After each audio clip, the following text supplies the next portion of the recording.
唉啊！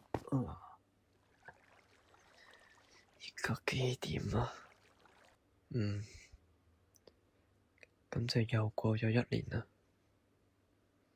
今年都發生咗好多好多嘅事啊！真係要喺呢度再努力一下。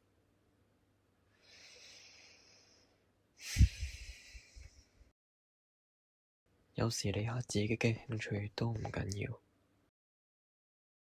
不過又真係差啲放低咗呢件事啊！唉，今年真係有夠攰啊！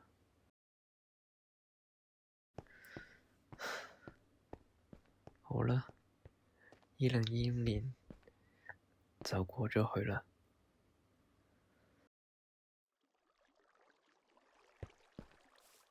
2026年要再多加努力一下，